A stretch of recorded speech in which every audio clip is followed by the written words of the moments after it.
रहेगी। पूरे गुजरात में बारिश रहेगी। भारी से अति भारी बारिश होने का संभावना है। एक्सट्रीमली हेवी रेन भी होने का संभावना है। गुजरात रीजन में भी भारी से अति भारी और एक्सट्रीमली हेवी रेन होगा और सौराष्ट्र कच्छ में भी भारी से अति भारी एक्सट्रीमली हेवी रेन होने का संभावना है। सबसे ज़्यादा रेन कल और परसों रहेगा एक्सट्रीमली हेवी रेन, और अगले 5 दिन में अच्छी खासी बारिश पूरे गुजरात को रहेगा। फिशरमैन वार्निंग अगले 5 दिन में रहेगा। गुजरात कोस्ट, दोनों गुजरात कोस्ट को रहेगा। और अहमदाबाद में भी भारी बारिश होने का संभावना है। भारी से अति भारी भी हो सकता है।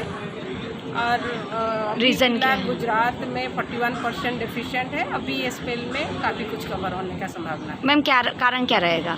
अभी मोस्टली एक सीयर जोन है, डेवलप हुआ है। सीयर जोन है वो 18 डिग्री नॉर्थ में है। उसका प्रॉब्लम मूवमेंट होगा आगे तरफ और गुजरात को बारिश देगा। ओके।